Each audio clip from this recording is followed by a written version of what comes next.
My students often ask me, what is sociology? And I tell them it's the study of the way in which human beings are shaped by things that they don't see. And they say, so how can I be a sociologist? How can I understand those invisible forces? And I say, empathy. Start with empathy. It all begins with empathy. Take yourself out of your shoes, put yourself into the shoes of another person. Here, I'll give you an example. So I imagine my life if 100 years ago China had been the most powerful nation in the world and they came to the United States in search of coal.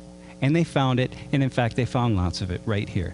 And pretty soon they began shipping that coal ton by ton, rail car by rail car, boatload by boatload, back to China and elsewhere around the world. And they got fabulously wealthy in doing so. And they built beautiful cities, all powered on that coal.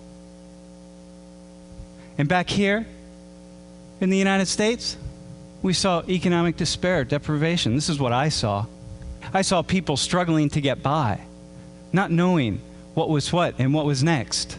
And then I asked myself the question. I say, how is it possible that we could be so poor here in the United States? Because the coal is such a wealthy resource, it's so much money. And I realized because the Chinese ingratiated themselves with a small ruling class here in the United States who stole all of that money and all of that wealth for themselves. And the rest of us, the vast majority of us, struggle to get by. And the Chinese gave this small ruling elite loads of military weapons and sophisticated technology in order to ensure that people like me would not speak out against this relationship. Does this sound familiar? And they did things like train Americans to help protect the coal. And everywhere were symbols of the Chinese. Everywhere, a constant reminder. And back in China, what do they say in China? Nothing. They don't talk about us. They don't talk about the coal. If you ask them, they'll say, well, you know, the coal, we need the coal. I mean, come on. I'm not going to turn down my thermostat. You can't expect that. And so I get angry and I get pissed, as do lots of average people, and we fight back. And it gets really ugly. And the Chinese respond in a very ugly way.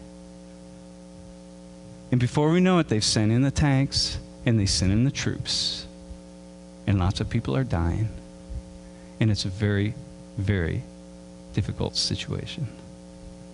Can you imagine what you would feel if you were in my shoes? Can you imagine walking out of this building and seeing a tank sitting out there or a truck full of soldiers? And just imagine what you would feel, because you know why they're here. And you know what they're doing here. And you just feel the anger and you feel the fear. Okay? If you can, that's empathy. That's empathy. You've left your shoes and you've stood in mine. And you feel that. Okay, so that's the warm-up. That's the warm-up. Now we're going to have the real radical experiment. And so for the remainder of my talk, what I want you to do is put yourselves in the shoes of an ordinary Arab Muslim living in the Middle East, in particular in Iraq. Okay? And so to help you, perhaps you're a member of this middle-class family in Baghdad, and what you want is the best for your kids. You want your kids to have a better life. And you watch the news, you pay attention, you read the newspaper, you go down to the coffee shop with your friends, and you read the newspapers from around the world, and sometimes you even watch satellite, CNN, from the United States, so you have a sense of what the Americans are thinking. But really, you just want a better life for yourself. That's what you want. You're Arab Muslim living in Iraq. You want a better life for yourself. So here, let me help you. Let me help you with some things that you might be thinking. Number one, this incursion into your land, these past 20 years and before, the reason anyone's interested in your land, in particular the United States, it's oil. Come on, it's all about oil. You know that. Everybody knows that. People here back in the United States know it's about oil, right? It's because somebody else has a design for your resource. It's your resource. It's not somebody else's, right? It's your land. It's your resource. Somebody else has a design for it. And you know why they have a design? You know why they have their eyes set on it? Because they have an entire economic system that's dependent on that oil. Foreign oil. Oil from other parts of the world that they don't own. And what else do you think about these people? Well, the Americans, they're rich. Come on, they live in big houses. They have big cars. They all have blonde hair, blue eyes. They're happy. You think that. It's not true, of course, but that's the media impression. That's like what you get. And they have big cities. And the cities are all dependent on oil. And back home, what do you see? Poverty, despair, struggle. Look, you don't live in a wealthy country. I mean, this is Iraq. You don't live in, this is what you see. You see people struggling to get by. I mean, it's not easy. You see a lot of poverty, and you feel something about this. These people have designs for your resource, and this is what you see. Something else you see that you talk about. Americans don't talk about this, but you do. There's this thing, this militarization of the world, and it's centered right in the United States. And the United States is responsible for almost 1/2 of the world's military spending. 4% of the world's population, and you feel it. You see it every day. It's part of your life. And you talk about it. With your friends, you read about it. Right? And back when Saddam Hussein was in power, the Americans didn't care about his crimes. When he was gassing the Kurds and gassing Iran, they didn't care about it. When oil was at stake, somehow, suddenly, things mattered. Right? And what you see, something else, the United States, the hub of democracy around the world, they don't seem to really be supporting democratic countries all around the world. There are a lot of countries, oil-producing countries, that aren't very democratic, but supported by the United States. It's odd. Oh, these incursions, these 2 wars, the 10 years of sanctions, the 8 years of occupation, the insurgency that's been unleashed on your people, the tens of thousands, the hundreds of thousands of civilian deaths, all because of oil. You can't help but think that. You talk about it. It's in the forefront of your mind always. You say, how is that possible? In this man, he's every man. Your grandfather, your uncle, your father, your son, your neighbor, your professor, your student. Once a life, happiness and joy, and suddenly pain and sorrow. Everyone in your country has been touched by the violence, the bloodshed, the pain, the horror. Everybody, not a single person in your country has not been touched. So here, but there's something else. There's something else about these people, these Americans who are there. There's something else about them that you see. They don't see themselves. And what do you see? They're Christians. They're Christians. They worship the Christian God. They have crosses. They carry Bibles. Their Bibles have a little insignia that says U.S. Army on them. And they're leaders. They're leaders. Before they send their sons and daughters off to war in your country, and you know the reason, before they send them off, they go to a Christian church and they pray to their Christian God and they ask for protection and guidance from that God. Why? Well, obviously, so that when people die in the war, they are Muslims. They are Iraqis. They're not Americans. You don't want Americans to die. Protect our troops. And you feel something about that. Of course you do. And they do wonderful things. You read about it, you hear about it. They're there to build schools and help people, and that's what they want to do. They do wonderful things, but they also do the bad things, and you can't tell the difference.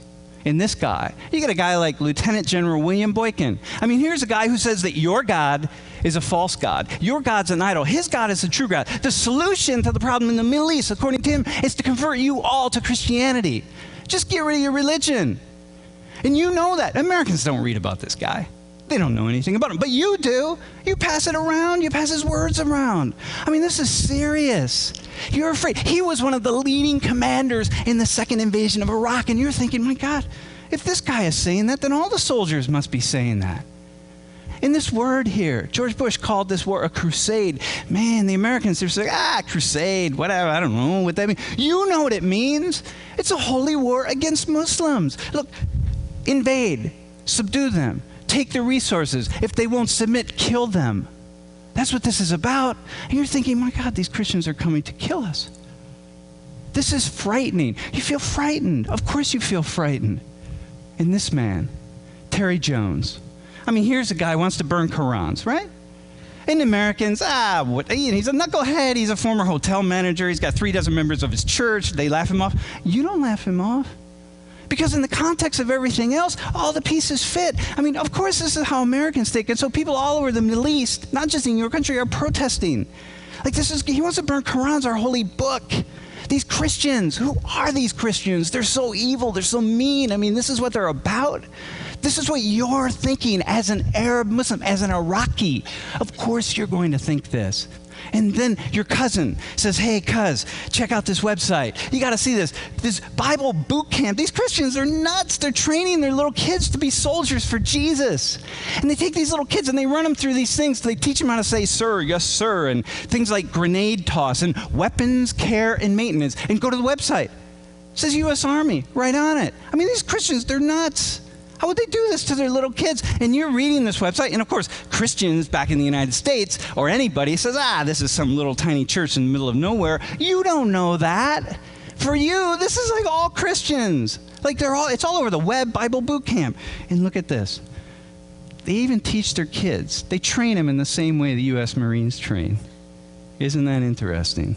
And it scares you, and it frightens you. So these guys, you see them? You see, Sam Richards, I know who these guys are. They're my students, my friends. I mean, I know what they're thinking. You don't know. When you see them, there's something else. There's something else. That's what they are to you. We don't see it that way in the United States, but you see it that way, right? So here, of course, you got it wrong. You're generalizing. It's wrong. You don't understand the Americans. It's not a Christian invasion. We're not just there for oil. We're there for lots of reasons. I mean, you have it wrong. You missed it. And of course, most of you don't support the insurgency. You don't support killing Americans. You don't support the terrorists. Of course you don't. Very few people do. But some of you do, right? And this is a perspective. Okay. So now, here's what we're going to do. Step outside of your shoes that you're in right now and step back into your normal shoes. So everyone's back in the room, okay? Now here comes the radical experiment. So we're all back home. This photo, this woman, man, I feel her. I feel her. She's my sister, my wife, my cousin, my neighbor. She's anybody to me. These guys standing there, everybody in the photo, I feel this photo, man. Okay? So here's what I want you to do. Let's go back to my first example of the Chinese. Okay? So I want you to go there. So it's all about coal, and the Chinese are here in the United States. And what I want you to do is picture her as a Chinese woman receiving a Chinese flag because her loved one has died in America in the coal uprising. And the soldiers are Chinese, and everybody else is Chinese. Okay? As an American, how do you feel about this picture?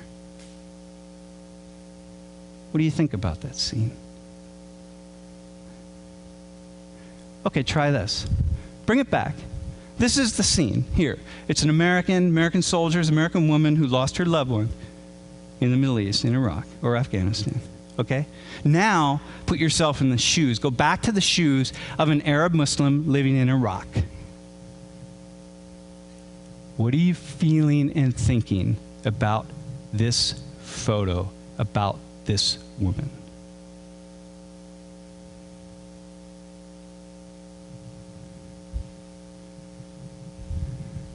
Okay, now follow me on this, because I'm taking a big risk here. And so I'm going to invite you to take a risk with me. These gentlemen here, they're insurgents. They were caught by the American soldiers trying to kill Americans. And maybe they succeeded. Maybe they succeeded.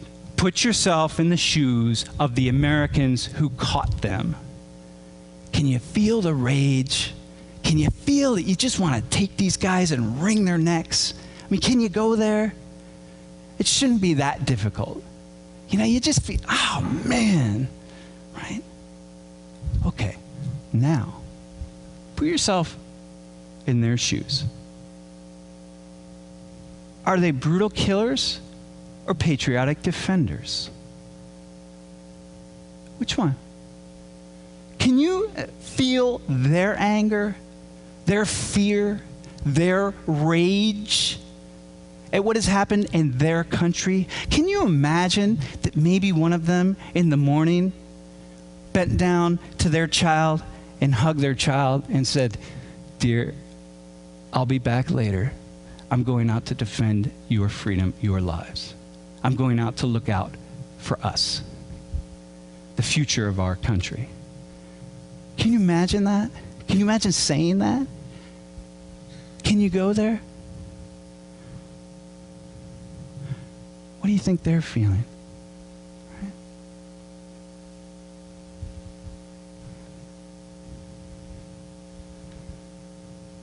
You see, that's empathy. It's also understanding. Now, you might ask, okay, Sam, so why do you do this sort of thing? Like, why would you use this example of all examples? And I say, because. You're allowed to hate these people, right? You're allowed to, just hate them with every fiber of your being. And if I can get you to step into their shoes and walk an inch, one tiny inch, then imagine the kind of sociological analysis that you can do in all other aspects of your life. You can walk a mile when it comes to understanding why that person's driving 40 miles per hour in the passing lane, or your teenage son, or your neighbor who annoys you by cutting his lawn on Sunday mornings. Whatever it is, you can go so far. And this is what I tell my students. Step outside of your tiny little world. Step inside of the tiny little world of somebody else. And then do it again, and do it again, and do it again. And suddenly, all these tiny little worlds, they come together in this complex web, and they build a big, complex world. And suddenly, without realizing it, you're seeing the world differently. Everything has changed. Everything in your life has changed. And that's, of course, what this is about. Attend to other lives, other visions. Listen to other people, enlighten ourselves. I'm not saying that I support the terrorists in Iraq, but as a sociologist, what I am saying is I understand. And now perhaps you do too. Thank you.